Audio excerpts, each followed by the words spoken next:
Buen día a todos. Qué bueno ver a tanta gente conocida de hace tantos años en muchos casos. Si bien a la mayoría de los que estoy viendo acá los conozco de la comunidad GeneXus y obviamente por estar en Action Point, es la primera vez que nos encontramos conmigo en este nuevo rol como CEO de la compañía y es por ello que me parecía importante en esta nueva función poder hacer un cierre de año diferente, estando más cerca, con una invitación exclusiva como hicimos con ustedes, y de alguna manera pudiéndoles aportar contenido de valor. Con Marcelo venimos hablando estos últimos meses de cómo podemos hacer de diferentes formas para que durante el 2022 podamos sumar actividades que nos potencien como comunidad. Y la verdad que estas últimas semanas estuve pensando bastante en cómo generar mayor sinergia dentro de la comunidad argentina y colombiana, ya que la pandemia aceleró exponencialmente las cosas que hace años desde Action Point venimos viendo, por lo menos, ¿no? La verdad es que nosotros tenemos una fuerte presencia en la industria financiera y hace por lo menos 4 o 5 años que venimos hablando en diferentes eventos de la transformación digital de la banca en el mundo, vinculado también con la aparición de la fintech, de las billeteras electrónicas, de las criptomonedas. Y si bien nosotros somos líderes absolutos en la implementación del core banking en la región, logrando ser reconocidos y presentados en el cuadrante mágico de Gartner Group como uno de los mejores implementadores de software de misión crítica del mundo. Hasta ahora un poco lo que analizaba y lo que veníamos viendo es que estos proyectos normalmente son a mediano o largo plazo y que de alguna manera hacen evolucionar a las entidades que lo implementan. Pero el cambio en líneas generales, lo que yo veo es que es lento. Normalmente con hacer un buen rediseño de los procesos y ser más eficientes en lo mismo alcanzaba. La verdad es que hace 2, 3 años atrás aproximadamente esto ya no bastaba y era necesario poder integrarse, apificarse, como decimos nosotros, una palabra que inventamos.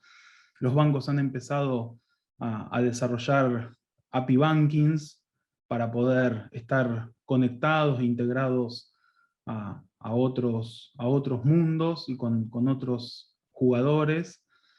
Y la verdad es que en líneas generales hoy tampoco alcanza. Hoy los bancos están dando giros de 180 grados para poder captar nuevos clientes, clientes más jóvenes, menos arraigados a las marcas, y, y de alguna manera estas personas hoy buscan una experiencia de usuario simplificada y ayornada al resto de las apps que usan a diario, ¿no? Por otro lado, también venimos viendo estos 2 últimos años que en el resto de las industrias, los software de misión crítica ya no evolucionan como los de los bancos, sino que revolucionan, ¿no?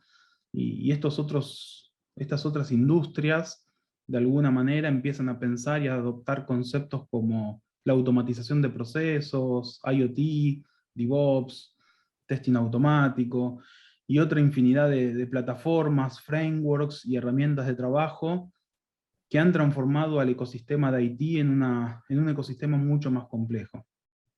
Y la verdad es que la pandemia hizo que toda esta evolución y revolución, de alguna manera, que nosotros vemos, explotara exponencialmente, ¿sí? Sumando conceptos como la flexibilidad en los desarrollos, la agilidad, costos razonables, y con un time to market mucho más exigente para poder ser competitivos y hasta en muchos casos subsistir, ¿no?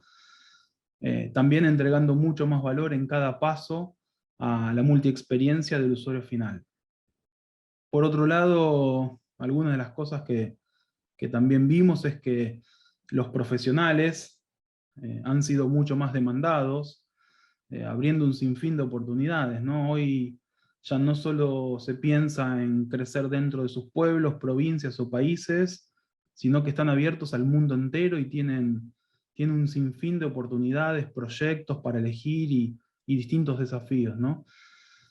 Y algunas de las cosas con las que nos encontramos con los nuevos clientes que hicimos durante el 2021 fue la complejidad de poder conseguir personas capacitadas en los distintos frameworks que habían ido adoptando. Sin ir más lejos, Microsoft con NetCore 1 lo lanzó en el 2016, NetCore 2 creo que se lanzó en el 2017, 2018, y en el 2020 y 2021 lanzaron NetCore 3.1, Net 5 y Net 6. Y la verdad es que después de un año, algunos de estos frameworks pasaron ya a ser obsoletos.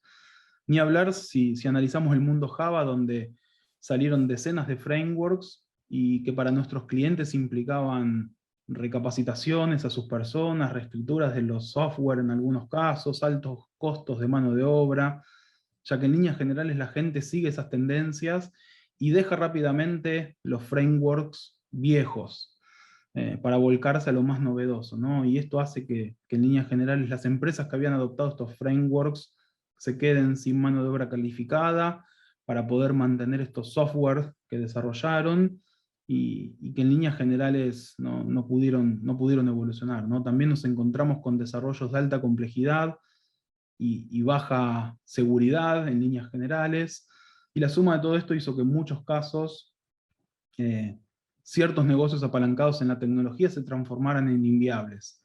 Y ahí fue donde vimos que con GeneXus teníamos una oportunidad y podíamos darle una solución. La verdad es que por otro lado, aquellos negocios que no habían iniciado el proceso de transformación digital y para el cual no estaban preparados, iniciarse de manera prematura con el afán de subsistir, les trajo graves problemas por la falta de experiencia al momento de pensar en seguir evolucionándolos, y en este otro subconjunto también vimos muchas oportunidades con GeneXus. Por otro lado, en líneas generales, en el 2021 fuimos más allá de Latinoamérica en Action Point, entramos en países como España, y de la mano de GeneXus entramos en países de Medio Oriente, de Portugal, de Estados Unidos, donde vimos que esta problemática estaba acentuada y con mucha demanda no satisfecha en la industria del software. Así que un poco recapitulando todo esto fue que se me ocurrió invitar a Nicolás para que nos haga un overview de cómo GeneXus enfrentó y va a enfrentar fundamentalmente el 2022 con todos estos desafíos que tenemos por delante. Después, solo como para plantear el tema, me gustaría aprovechar la oportunidad que estamos teniendo en Latinoamérica de la mano de GeneXus para poder desarrollar super apps que hoy no están siendo vistas por nosotros. Así que bueno, en líneas generales la idea de este encuentro es que se desarrolle de manera descontracturada con Nicolás. Esto es lo que yo pienso y me parece interesante compartirlo como disparador de esta charla. Y si ustedes quieren ir pensando preguntas que quieran hacerle o hacernos, los vamos subiendo y la idea es intentar responderlas en vivo. Así que sin mucho más preámbulo, Nicolás, te dejo para que nos compartas tu visión. Bueno, muchas gracias, Juan. Como tú decías, yo quería que fuera una charla lo más interactiva posible, así que no tengan dudas en si quieren hacerme alguna pregunta, tienen la parte de levantar la mano en cualquier momento de mi charla, en cualquier cosa, en cualquier momento de cosas que yo esté contando. Yo lo que les quería contar en este mundo de fin de pandemia, digamos, ya estamos en el fin de la pandemia, cada país resolvió como pudo la situación, algunos un poquito mejor, un poquito peor, pero digamos, estamos estimando ya que el 2022 ya va a ser un mundo ya en la salida de la pandemia. Y la gran pregunta es cómo quedamos, cómo queda cada uno de los países, cómo queda cada una de las empresas y demás, ¿no? Yo lo primero, y desde el punto de vista de software, queda un mundo totalmente diferente al mundo anterior.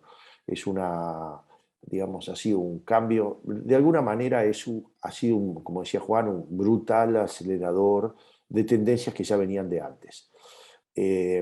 Pero hizo una gran diferencia los que los pudieron resolver esas necesidades o no. Es decir, mi punto se mantiene de siempre, es el software está invadiendo el mundo y se necesita cada vez más software, pero hay una paradoja en ese proceso, que la paradoja es construir software es cada vez más difícil. El común de la gente, el común de la gente no espera eso, lo que espera es, se necesita cada vez más software y es cada vez más fácil hacer software, y cuando la realidad es exactamente lo contrario, se necesita cada vez más software y es cada vez más difícil hacer software. La demostración de eso, discúlpenme un minuto, disculpe que voy a pedir un vaso de agua, perdón.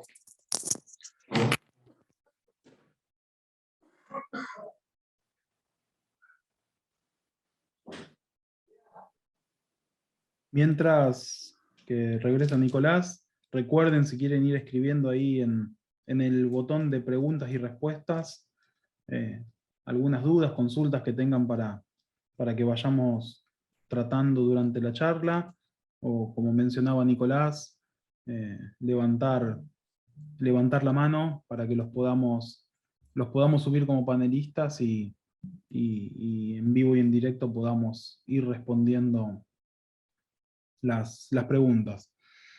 Vamos a habilitar cámara y micrófono para todos en algún momento, así que tengan a mano las preguntas que quieran que vayamos respondiendo. Ahí ya se está reincorporando Nicolás, así que... Perdón, amigo, discúlpeme porque me había atorado, no conseguía llevar la charla adelante.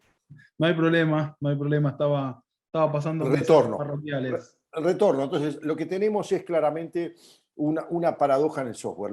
Se necesita cada vez más y es cada vez más difícil construirlo. Y la demostración de esa enorme tendencia que hay es lo recalentado que está el mercado laboral para gente de informática. Si hay un problema que tienen todas las empresas de informática del mundo, es que no tienen suficiente gente. Y eso pasa en Uruguay, pasa en Argentina, pasa en Colombia, pasa en toda Latinoamérica, pero pasa en Estados Unidos y pasa en China. Digamos, nuestra oficina de China tiene exactamente el mismo problema que tenemos en Uruguay. Es decir, a veces tendemos a pensar eso como un problema local cuando es un problema global. Pensamos, bueno, en Argentina falta gente, pero en la India sobra. No, en la India también falta. Y la razón de que falten es que es tan difícil construir software que cada vez se necesita más gente para construir más o menos lo mismo. Así que, digamos, esa situación no aguanta demasiado. Digamos, en la historia de la tecnología nunca se aguanta esa situación de que hace una diferencia tan grande entre la cantidad de mano de obra y la necesidad que hay.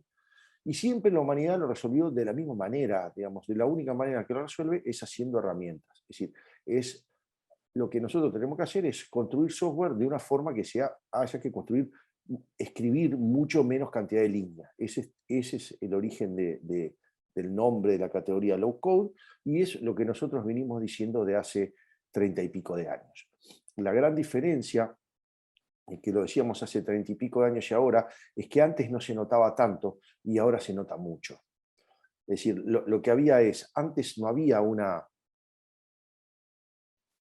tanta necesidad de software como se necesita ahora es una cuestión absolutamente prioritaria.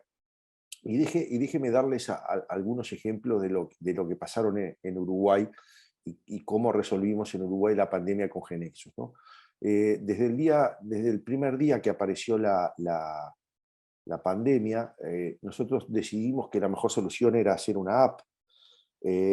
Tuvimos la enorme suerte que el gobierno de Uruguay nos apoyara en esa definición, y nosotros, la pandemia se declaró aquí en Uruguay, los primeros casos fue el 13 de marzo del 2020, una semana después nosotros teníamos la app de Coronavirus UI pronta y aprobada en los dos stores, tanto en iOS como en Android.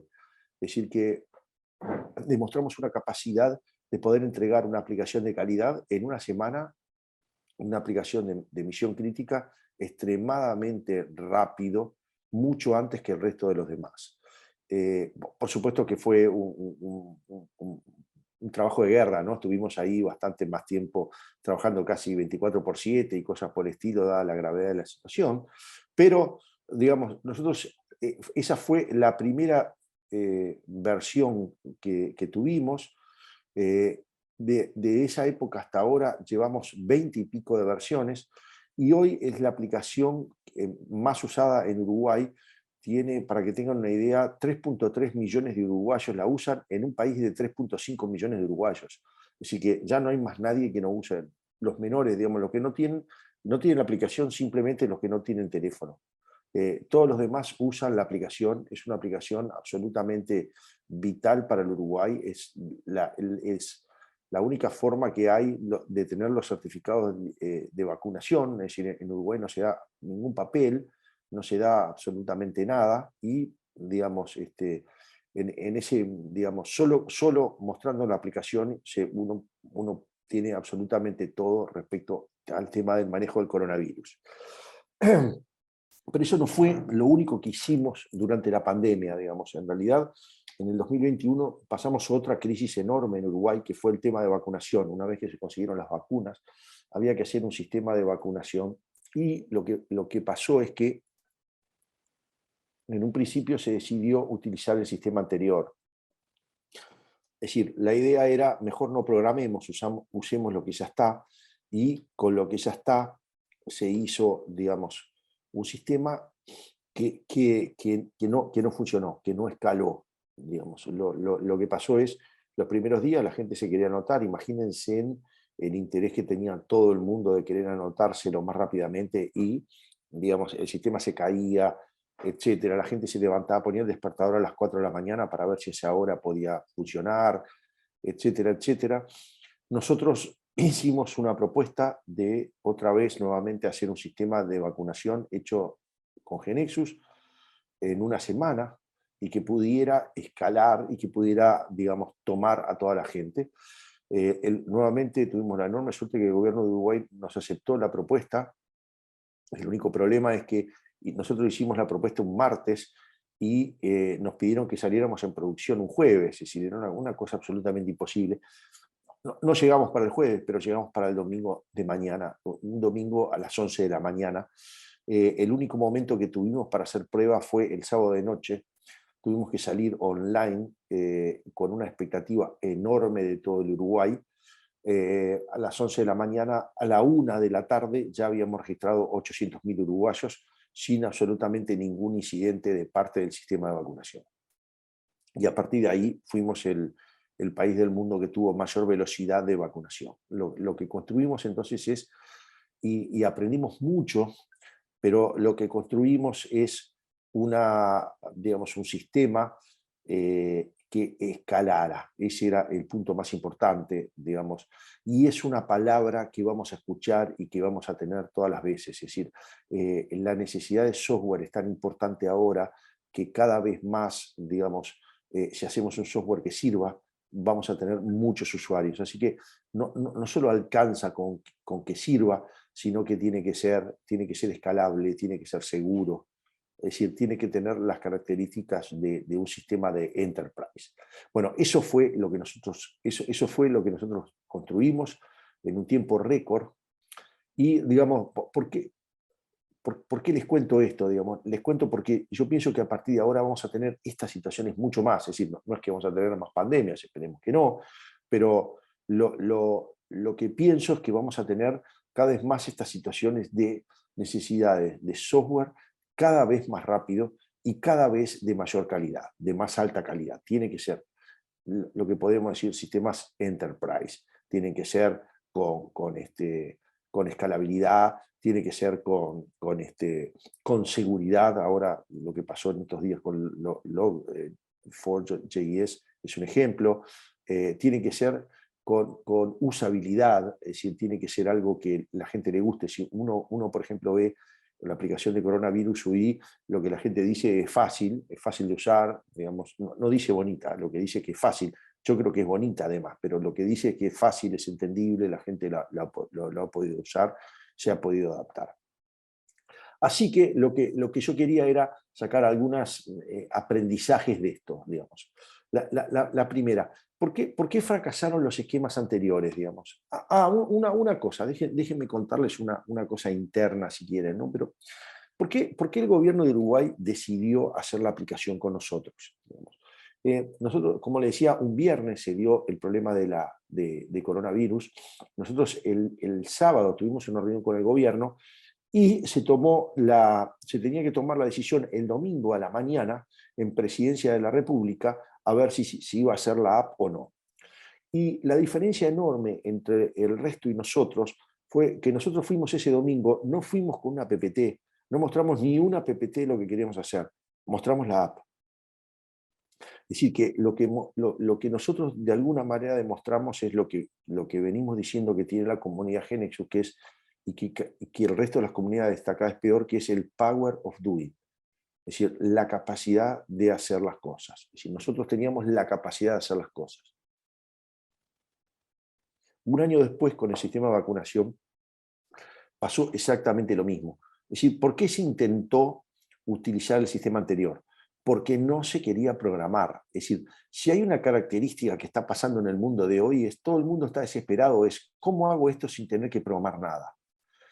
Es decir, es tan complejo programar y causa tanto miedo la programación que lo que se busca es cómo hago las cosas sin programar. Y nosotros vamos exactamente en el camino contrario.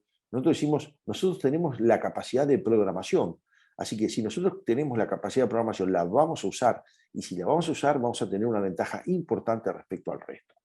Entonces, eso ustedes lo pueden, ustedes lo van a ver en otras situaciones, en otras empresas, cómo la tendencia natural es cómo hago algo sin programar, cómo hago reutilizando algo, cómo hago eso, digamos. Y en realidad sería mucho más fácil si yo programo algo específicamente para esa situación y lo resuelvo. Digamos. Así que, de alguna manera, ese es un punto crucial y que me parece que nos toma, digamos, nos deja tremendamente bien posicionado para el mundo post-pandemia. ¿Cómo van a ser las cosas? A ver, una cosa, tan es así, digamos, tan bien posicionados quedamos en Uruguay en esa situación de que nosotros hacemos con GeneXus sistemas escalables, usables y seguros, que cada vez que algún sistema en Uruguay no anda, dice llamen a GeneXus, en Twitter ponen llamen a GeneXus y demás, ¿no? Hace poco hubo un caso muy claro, se disputaba la final del Campeonato de Fútbol de Uruguay y se pusieron las entradas en venta, había 50.000 entradas en venta y la aplicación se cayó, digamos. Hoy para nosotros, para GeneXus, una aplicación atender a 50.000 personas no es nada, digamos, y tenemos toda la tecnología para atenderla en algunos segundos nada más. Ese sistema se cayó, no tenía nada que ver con GeneXus, pero lo divertido fue que en Twitter todo el mundo estaba diciendo llamen a GeneXus, llamada para GeneXus. Es decir, que nosotros nos hemos posicionado como utilizando GeneXus se pueden hacer aplicaciones enterprise level que tengan, y otra vez vuelvo a repetir, ¿no? Escalabilidad, un tema cada vez más importante, antes no era tanto, ahora es cada vez más importante, que tengan seguridad y que tengan usabilidad. Y observen que son tres cosas totalmente diferentes, tres dimensiones totalmente diferentes, que necesitan tres habilidades totalmente diferentes, y que nosotros solo, digamos, ya dentro de GeneXus viene todos esos componentes incluidos. Así que bueno, eso es lo que pasó, digamos, el resultado de la pandemia, digamos, el componente, para mí, digamos, la gran diferencia. Creo que GeneXus y la comunidad GeneXus sale fortalecida de este mundo. Hemos hecho demostraciones impresionantes y creo que lo que nos espera es construir software cada vez más sofisticado, cada vez más grande, que de alguna manera nos reafirma en las ideas iniciales que nosotros teníamos con GeneXus. Es decir, GeneXus es totalmente diferente de lo que es, no sé, 10 años atrás, pero en los principios filosóficos permanece exactamente, increíblemente igual durante mucho tiempo, ¿no? Uno de ellos es lo que le decía, la paradoja del software no se resuelve contratando más gente en la India. La paradoja del software se resuelve dando herramientas, es decir, construyendo software automáticamente. Ese es uno de nuestros principios generales. El otro, que es un concepto un poco más abstracto, que se llama, nosotros le pusimos un nombre, que es future proofing, que es, digamos, estar a prueba de futuro, va alrededor de nuestra idea de que lo peor que le puede pasar a un software es quedarse obsoleto. Es decir, lo peor que le pasa a un software no es que no funcione, porque después se puede arreglar, no es que tenga bugs, se pueden arreglar. Lo peor que le puede pasar a un software es que no funcione. Perdón, que quede obsoleto. Y eso no todo el mundo es consciente, digamos, en general, cuando alguien empieza a desarrollar un sistema nuevo, nadie se pone a pensar qué pasaría si qué hacemos cuando esto quede obsoleto, qué hacemos cuando esta tecnología no se use más. Nosotros venimos trabajando en otro nivel de abstracción, digamos, no en el nivel del lenguaje de programación. Entonces, por lo tanto, lo que estamos permitiendo a nuestros usuarios es que sean future proof, en el sentido de que si las tecnologías van cambiando, entonces ellos se pueden ir adaptando a las nuevas tecnologías sin tener que echar a los programadores anteriores y contratar programadores nuevos, o sin echarlos, duplicar o triplicar el equipo de desarrollo para poder mantenerse actualizados. Es esa que fue nuestra, si quieren, es nuestra promesa más fuerte, más importante, es la menos entendida. Digamos, en general, nosotros nos sentíamos como que estábamos vendiendo un remedio para una enfermedad que la gente no reconocía que la tenía. Digamos. Entonces, era, digamos, si quieren, es de la que menos hablábamos, porque desde el punto de vista de venta era la más difícil. Sin embargo, haciendo fast forward al 2022, yo creo que si hay algo que está quedando claro ahora es justamente esa peligrosidad de la obsolescencia. Estamos viendo, digamos, historias de horror alrededor de empresas de software tremendamente exitosas que desaparecieron porque quedaron obsoletas. Creo que ustedes en el tema de los core bancarios han visto algunas, digamos, que terminaron incluso vendiéndose la compañía porque no se pudieron actualizar. Déjenme contarles una nomás que me encontré el otro día, digamos, una compañía que nos estaba pidiendo desesperadamente ayuda.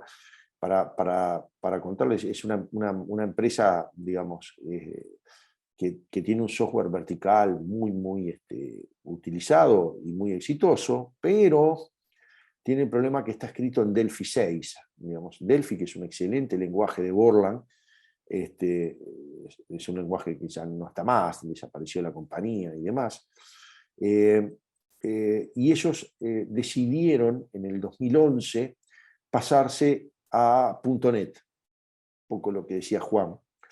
Lo interesante es, habría que ver si estuvo bien o no la decisión del 2011. El problema que tienen es que estamos ya iniciando el 2022 y no consiguieron poner en producción ese sistema.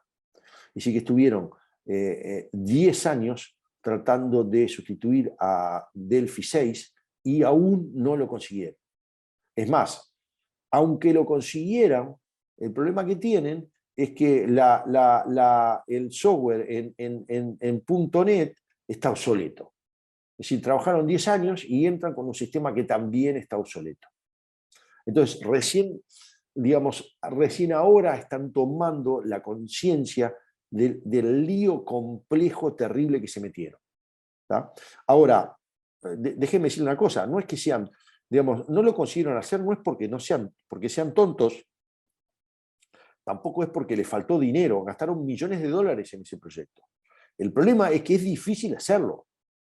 Es muy difícil hacerlo. Es muy difícil agarrar un sistema en Delphi 6 y reconvertirlo con todas las mismas funcionalidades que se movió durante no sé cuánto tiempo, digamos, y cada pequeña regla y demás, y poder moverla después a .NET y después a otra cosa y la otra. Así que ese mecanismo de que me voy moviendo de un sistema de programación de tercera generación a otro, simplemente hace que, digamos, voy a quedar obsoleto incluso más rápidamente. Es decir, el camino no es cambiarme de un framework al otro, sino que el camino es usar una herramienta que use esos frameworks.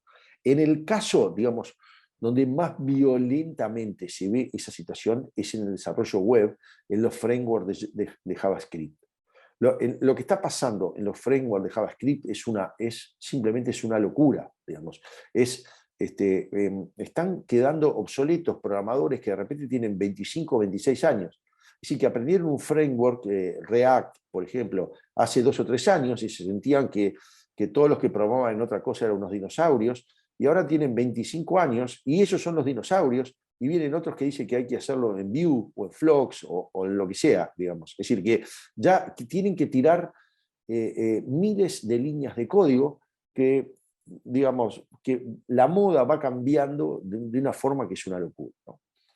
Nosotros estamos por arriba de esa situación, entonces nosotros generamos, por ejemplo, para Angular, vamos generando para los distintos frameworks, pero no obligamos a las personas que están dedicadas a entender el negocio, no los obligamos que ellos tengan que entender cómo se llama, cómo se programa en React o cómo se programa en Angular o cosas por el estilo. Y créanme que es altísimamente complejo programar en esos frameworks de JavaScript. De alguna manera es absurdamente complejo. Es decir, con la idea de que se programa menos, en realidad se programa mucho más, se programa cantidad de líneas y líneas de código que es probable que queden obsoletos en 1 o 2 años. Así que la idea o el concepto de future proof, que hasta ahora, ya les digo, para mí, en mi opinión, es el concepto más importante, es el valor más fuerte que tiene GeneXus. Hasta ahora no estaba siendo tan visible, no estaba siendo tan claro. Ahora lo estamos viendo mucho más rápidamente. Es decir, en el mundo post-pandemia, donde se aceleran los procesos, entonces no poder tener aplicaciones mobile, no poder tener aplicaciones reactivas, digamos, bueno, un montón de facilidades que antes no eran tan necesarias y hoy son absolutamente necesarias, hacen que las cosas que estaban al borde de la obsolescencia se ponen obsoletas, pero muchísimo más rápidamente que antes.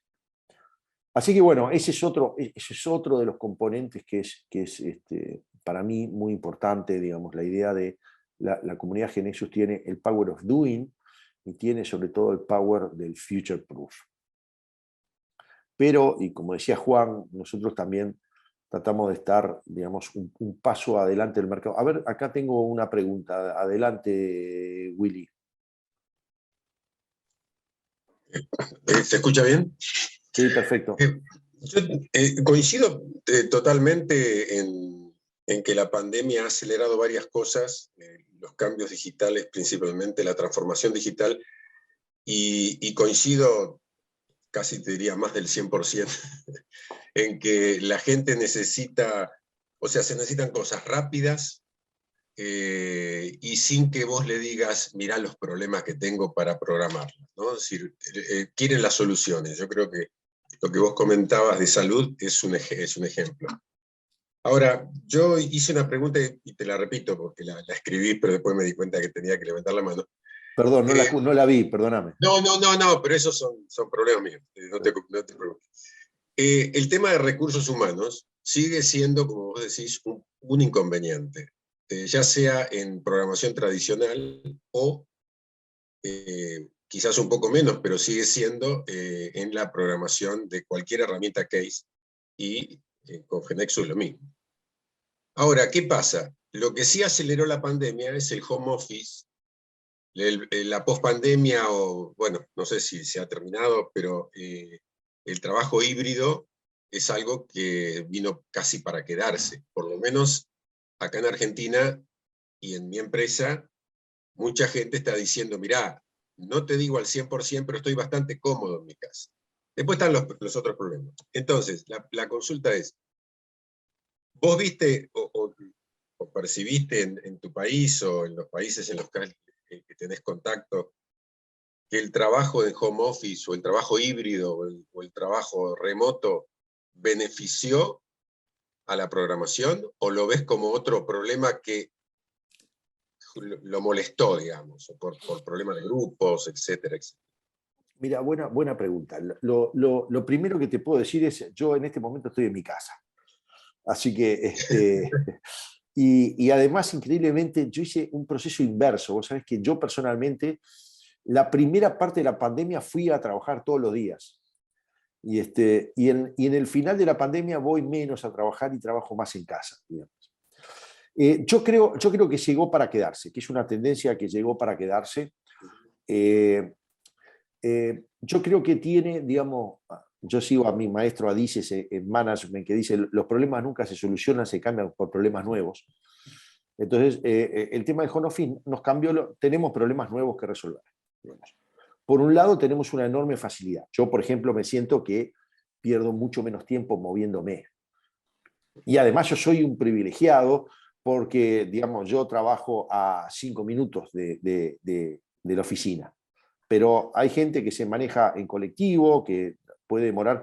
En Uruguay, en Montevideo, por ejemplo, un viaje de media hora es considerado alto, o 40 minutos, pero nosotros tenemos la oficina nuestra en México. A veces la gente estaba 2 horas de ida y 2 horas de vuelta. Así que para muchas situaciones ha sido una mejora enorme el poder hacerlo así. Yo personalmente, por ejemplo, consigo concentrarme más cada vez que tengo que programar, cada vez que tengo que pensar, me concentro mucho más estando solo en mi casa. Pero claro, a ver, es una situación, yo soy un privilegiado, yo tengo un lugar que estoy solo, nadie me molesta, mis hijos son grandes. En contraposición, por ejemplo, yo tengo un hijo que me ha dado 2 nietos, de 2 y 4 años, así que imagínense que, digamos, mi hijo no trabaja en las mismas condiciones que yo, digamos, los nenes le están pasando por arriba, así que el home office para él es una pesadilla, ¿no? Digamos, es decir, lo que para uno es una cosa, para otros es otra. Yo creo que lo que sí me parece que va a pasar, y es algo, por ejemplo, que nos está pasando en Genexus, acá en Montevideo, que nos dice, mira, hay gente que no le queda cómodo por razones, porque el lugar es chico, por los nenes, por esto, por lo otro, que no le queda cómodo el home office, pero tampoco quieren estar viajando 30 o 40 minutos para la oficina central. Entonces, lo que nos están diciendo es, ¿tenés algún lugar donde yo pueda trabajar a 5 minutos?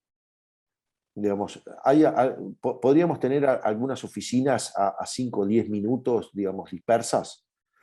Entonces, para mí esa idea tiene sentido. Tiene razón lo que me está diciendo, porque a mí tampoco me gusta estar perdiendo el tiempo moviéndome innecesariamente. Entonces, yo lo que creo que va a haber una dispersión del lugar de trabajo. Es decir, que en vez de tener una sola oficina central en Montevideo, es probable que nosotros vayamos, de hecho ya lo estamos probando, vamos a tener varias mini oficinas, digamos, o coworks, ¿no? O compartiendo lugares en distintos coworks para atender esas situaciones. Eso nos presenta un desafío nuevo, monstruoso, que es cómo mantenemos una cultura, cómo mantenemos una unión como equipo, ¿no? Es un motivo, yo te diría que es uno de los motivos de mayor preocupación para mí, digamos. Yo creo que es, si respondiendo directamente a tu pregunta, ¿nos ha ido mejor o nos ha ido peor? Yo creo que en el corto plazo nos fue mejor, pero tengo dudas en el largo plazo. Sí, en el corto plazo de la productividad de la gente a nosotros nos ha ido espectacular. Nosotros conseguimos hacer un montón de cosas en Genexus muy rápidamente. Para nada perdimos productividad, yo te diría que hasta ganamos productividad. Ahora, ¿cuánto perdimos de cultura o cuánto perdimos de cohesión como equipo? Es una cosa difícil de medir, pero es un motivo de mi preocupación. Es decir, ¿qué es lo que perdimos? Perdimos las conversaciones informales, ¿no? Perdimos el tema de esa conversación de hablar entre compañeros. Nosotros, por ejemplo, teníamos algunas reglas no escritas importantes para nosotros. Por ejemplo, almorzábamos sin límite de hora y no hablábamos de trabajo durante el almuerzo, así que nos divertíamos con las historias de Elon Musk o las cosas que pasaban en otros lados, y con eso, digamos, de alguna manera se iba moviendo hacia una cultura de la empresa. Ahora, en nuestro caso particular, uno de los componentes importantes de la empresa es la libertad. Es decir, nosotros queremos que la gente, digamos, no se marca horario, no se la controla, nada. Así que esto lo vemos como un proceso natural, digamos, que nos acelera, pero ya te digo, nos trae nuevas preocupaciones de cómo hacer con el tema de la cultura. Estamos trabajándolo, estamos pensándolo, estamos buscando soluciones. No te quiero vender la situación como diciendo es mucho mejor que antes. Es decir, tiene un montón de cosas buenas, pero tiene preocupaciones. Yo complementando por ahí un poco lo que dice Nicolás, de que vamos cambiando los problemas, creo que también es importante pensar que muchas veces desde las áreas de tecnología hablamos de que al usuario le cuesta adaptarse a los cambios, y hoy la pandemia nos está poniendo en jaque a las áreas tecnológicas de que nos adaptemos a los cambios, ¿no? Porque muchas de las personas con las que estamos trabajando hoy, como dice Nicolás, no quieren un trabajo 100% remoto, tampoco quieren un trabajo 100% presencial, y tampoco están queriendo este famoso control de sus actividades, de sus tareas, ¿no? Buscan mucho más libertad, ¿no? Entonces creo que ahí tenemos un doble desafío, que no es solo acompañar los cambios tecnológicos, sino que es cambiar también y acompañar los cambios culturales que se están dando en la industria del software, ¿no? Vos sabés que yo creo que el soft, que el GeneXus, a nosotros tuvimos mayor producción. Yo coincido, Nicolás, con el tema de, yo soy pro trabajo híbrido. 70-30, digo yo. 70 en mi casa, 30 en la oficina. O si puede ser 80-20, mejor. Pero la pregunta orientada era cómo ustedes habían percibido eso. ¿Por qué? Porque como trabajamos con un mismo producto, y trabajamos con el GXServer y trabajamos para trabajar en grupos, cuando vos empezás a distribuir, empiezan a aparecer inconvenientes, ¿no? Y entonces, la pregunta inclusive tenía un doble sentido, que era cómo veían, o si por el lado del GeneXus, si lo veías como una complicación, como un problema, o como diciendo estamos preparados, ¿viste? Mirá, creo que estábamos preparados. Justamente el key de la cuestión es GeneXus Server, digamos. GeneXus Server se ha transformado en un producto muy, muy estratégico para nosotros, digamos. Es decir, es más, nosotros constantemente, digamos, al habernos también todos dispersados, el uso de GXServer en todo el mundo aumentó, digamos. Así que hoy es un componente fundamental. Si no, yo te diría que si no lo hubiéramos tenido y no hubiera sido un producto maduro, hubiéramos tenido un problema enorme. Así que sí, ese es un componente fundamental. Para cerrar el tema, lo que te decía era, creo que en este tiempo hay muchas veces que nosotros tenemos que hacer como que mandamos, pero no mandamos nada, ¿no? Porque si llegamos a decir, yo si llego a mandar un mail, dice, bueno, a partir de ahora el trabajo en GeneXus es obligatorio en la oficina y todos tienen que venir y cumplir un horario, no me viene nadie. Sí, mejor no lo digo, ¿no? Digamos, porque hago como que mando, pero no mando nada, ¿no? Adelante, Ramiro. Hola, Nico, ¿cómo andás? Bien, Che, yo ¿vos? quería saber bien, por suerte, qué opinión te merecía el metaverso, y si crees que GeneXus va a poder apoyar en algo o la va a ver de costado. A mí me gusta lo que vos dijiste, la versión en español de Metaverse, que es metaverso. Por ahora, Sí. así lo vivo yo, digamos, no le veo, como siempre uno puede cambiar de opinión, pero por ahora para mí es metaverso. Claro, seguramente va a haber una economía de APIs bastante interesante donde podemos aportar. Sí, Pero bueno, hay que ver cómo evolucionan las cosas. Yo creo mucho más en las revoluciones bottom-up que top-down. Es decir, creo mucho más en las revoluciones que pasan, digamos, porque se produce una gran adopción de tecnología, que venga un CEO de una compañía y me anuncie que a partir de ahora el futuro es el metaverso. Digamos, no tiendo a verlo con más escepticismo. Pero como siempre, y mi función no es estar en lo correcto, sino es interpretar lo que está pasando en el mercado, ¿no? Si esto de alguna manera en algún momento llega a tomar más fuerza o más volumen, por supuesto que vamos a estar cerca. Acá gracias. haciendo una pregunta, digamos, respecto al import for Sketch, es un salto enorme en temas de UX, UI con GeneXus, pero por estos lados, digamos, latinoamericanos, por ahí no es tan usado Sketch. ¿Habrá pronto algunas integraciones con otras herramientas de diseño, Nicolás? Sí, estamos trabajando exactamente con eso, y ese es otro ejemplo de, digamos, Sketch era el más popular y ahora ya no es tanto, digamos. Sí, estamos trabajando. Sí, correcto. A ver, Oscar, que levantó la mano.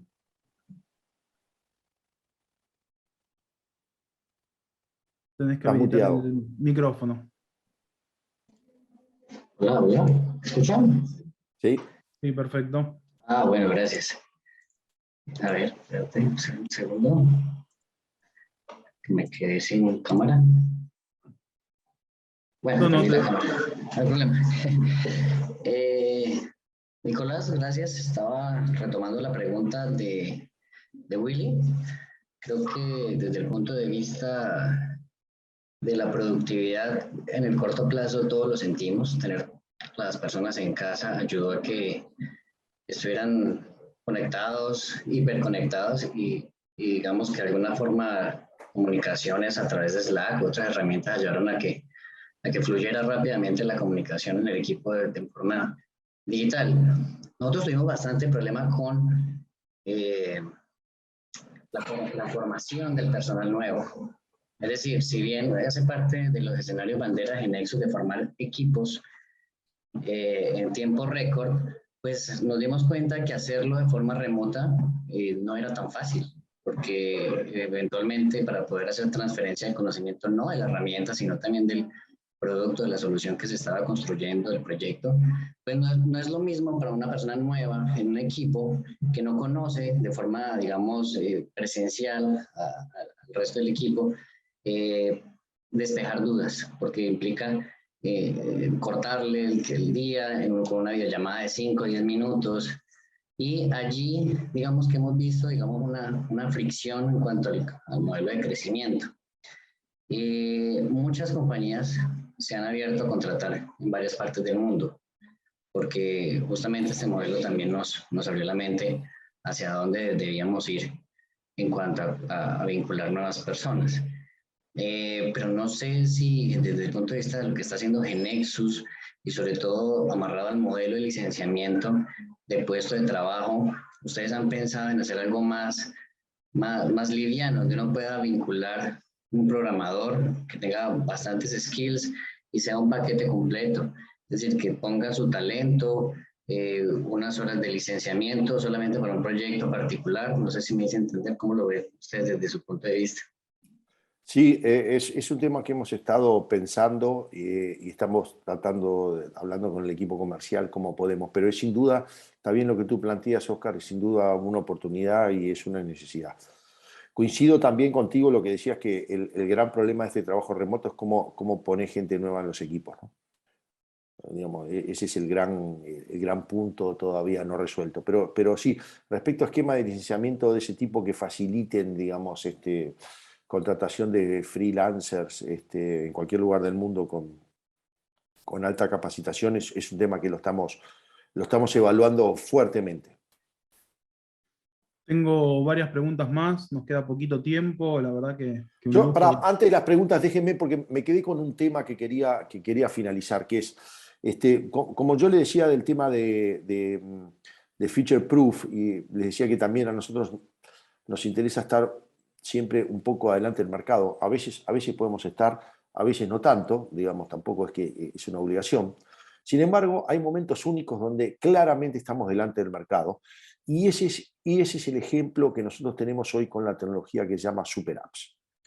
Déjeme decirle de qué se trata o de qué estoy hablando. Digamos. La idea es que es una idea que surgió en China, que por ahora el único lugar que ha tenido éxito es en China, pero nosotros pensamos que es una idea demasiado buena para que quede solo ahí. Creo que va en algún momento a saltar la Gran Muralla, y nosotros podemos ser los facilitadores de ese salto de la Gran Muralla, que es tener una app y dentro de esa app tenga mini apps, pequeñas apps.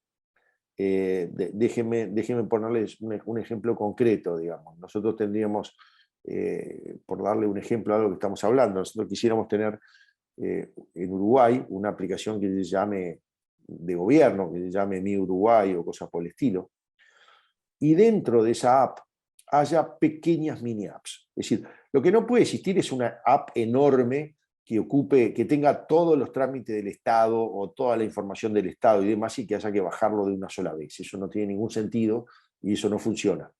Ahora, lo que sí funciona es tener una app liviana que baja algunas cosas, pero que tenga la suficiente inteligencia para mostrar las mini apps relevantes en cada momento. Por ejemplo, si estamos en la época de pago de impuestos, entonces que me aparezca la mini app de pago de impuestos. Si se me está por vencer mi licencia de conducir, me aparezca el trámite de licencia de conducir y cosas por el estilo de forma inteligente. Ese mecanismo de que tenga una app grande y que adentro se carguen mini apps que no están, digamos, instaladas, sino que se cargan en el momento y luego desaparecen, es decir, que permite también una evolución muy rápida de una app, no hay que actualizar en la Store y cosas por el estilo. Bueno, esa es una idea que hoy está adelante del mercado, es decir, no tenemos ningún cliente que nos venga a pedir, quiere una mini app, una super app. Es algo que nosotros tenemos que hacer el push, tenemos que ir y decirle, miren que nosotros tenemos esta tecnología. Creo que es algo que en los próximos años vamos a ver como la solución para un montón de problemas. ¿Qué estamos haciendo nosotros con esta situación? Bueno, nosotros lo que estamos haciendo es buscando los primeros casos. De hecho, estoy en un contrato de confidencialidad, pero ya vamos a tener una primer cliente de este ejemplo en el mercado financiero, donde vamos a demostrar en Uruguay y en algunos países de la región esa posibilidad. ¿Qué es lo que quiere decir eso? Que, por ejemplo, que yo pueda tener dentro de una aplicación bancaria, por darles un ejemplo, yo puedo hacer una reserva de una hora de peluquería. Eso, digamos, en una aplicación bancaria, una app bancaria tradicional sería inadmisible, digamos. A nadie se le ocurriría que hay que hablar con una peluquería, hay que hablar con el servicio de IT del banco para poner una aplicación de reserva de peluquería. Ahora, con esta tecnología de super app y mini app, todas esas cosas que parecen increíbles ahora empiezan a ser viables, empiezan a ser algo bueno. Así que, digamos, eso es lo que les quería decir, es algo que estamos adelante del mercado, pero estamos muy interesados en aquellos que tengan ejemplos o que tengan clientes que le puedan interesar este tema de super app, mini apps. Así que en eso, digamos, era ese mensaje. Adelante ahora con las preguntas. Excelente, no, justo había un par de preguntas con referencia a esto de la super app. Otra que por ahí me parece interesante tocar, sabemos que se implementó Unánimo. Sí. ¿Cómo ven el futuro de la Sí. evolución? Mirá, una de las cosas que decía era, en las aplicaciones de Enterprise, tiene que haber escalabilidad, tiene que haber seguridad y tiene que haber usabilidad. Entonces, digamos, la idea, lo que va a pasar, digamos, de acá en adelante claramente, es que tiene que haber design system, tiene que haber, digamos, una serie de criterios de diseño a nivel de todo el sistema que aseguren que las cosas van a tener dentro de la misma empresa, van a tener una cierta coherencia que haga que para los usuarios sea fácil de usar. El famoso Don't Make Me Think, digamos, no me hagas pensar, digamos, para las cosas, uno entra a Airbnb, no tiene que pensar, todo funciona igual, todo funciona con una gran coherencia y todo está pensado para esa coherencia. Bueno, eso nosotros, digamos, los responsables de esa situación se llama Design System. Nosotros hicimos uno que se llama Unánimo y además lo que hicimos fue crear una compañía que se llama Unánimo Design para justamente ayudar a todos los clientes que les interese el tema de tener un design system. Yo creo que todas las compañías van a necesitar tener un design system. Nosotros ya empezamos con uno, digamos, la versión de Genex ya viene uno, se llama Unánimo, que pueden tomar como base para empezar a trabajar y después pueden evolucionar a los que quieran o también se puede empezar desde cero, ¿no? Pero el componente de usabilidad, el componente del design system, hoy es algo que es absolutamente crucial para el futuro de las apps, sobre todo, ¿no? Pero también para web. Excelente, gracias Nicolás. Nos queda un minuto, quiero ser respetuoso con el tiempo. Te hago la última y vos después decidís cómo cerramos. Con la llegada de esta software a GeneXus, ¿se van a modificar o reducir el lanzamiento de los release que vienen manteniéndose en este último año? ¿Cómo están previendo eso? No. Vesta Software lo que hizo fue digamos, lo que compró es GeneXus Consulting y K2B. No tiene ninguna relación con GeneXus como compañía. Es decir, no hubo ningún cambio accionario de GeneXus, no hay ningún cambio en las políticas de release, al contrario de GeneXus, digamos. Fueron dos compañías que fueron spin-off, es decir, que tuvieron su origen en GeneXus, pero hoy eran compañías totalmente diferentes. Así que en ese sentido no hay absolutamente ningún cambio. Bueno, estamos pisando las 12. Tengo algunos minutos más, si tenés alguna pregunta, Juan, no tengo problema. ¿Alguno que quiera hacer alguna en vivo? Si no, me quedan un par de preguntas acá. Con respecto a SAP, se ha trabajado mucho en los últimos años. ¿Ven que continúe esta relación a futuro de integración con ellos? Sí. Digamos, SAP es un sistema muy, muy popular, sobre todo en empresas grandes. Nosotros tenemos una serie de cosas que facilita el desarrollo a través de ellos. Creo que siguen siendo, digamos, un market importante un segmento de mercado importante para nosotros, y seguimos apostándose. Bien, acá en el chat ponen otra, si vamos a cambiar la tecnología asociada al Protection Server, pensando Sí, que hoy señor. en día se trabaja mucho en forma remota y en la nube. Sí, señor. Es uno de los proyectos que tenemos. Es correcto. Bien. La última relacionada con Unanimous, si el Workflow Custom Client distribuido por GeneXus va a cambiar. Sí, va a cambiar también. Es uno de los componentes que estamos, tanto el query como el workflow están todos moviéndose a Unanimous, de tal manera de que haya una usabilidad coherente, un uso coherente en todas las herramientas de GeneXus. Bueno, excelente. La verdad que muchas noticias para el 2022. Si les parece, vamos cerrando por acá. La verdad que fue un gusto poder haber tenido esta charla mano a mano con vos, Nicolás, y poder habernos encontrado para cerrar el año.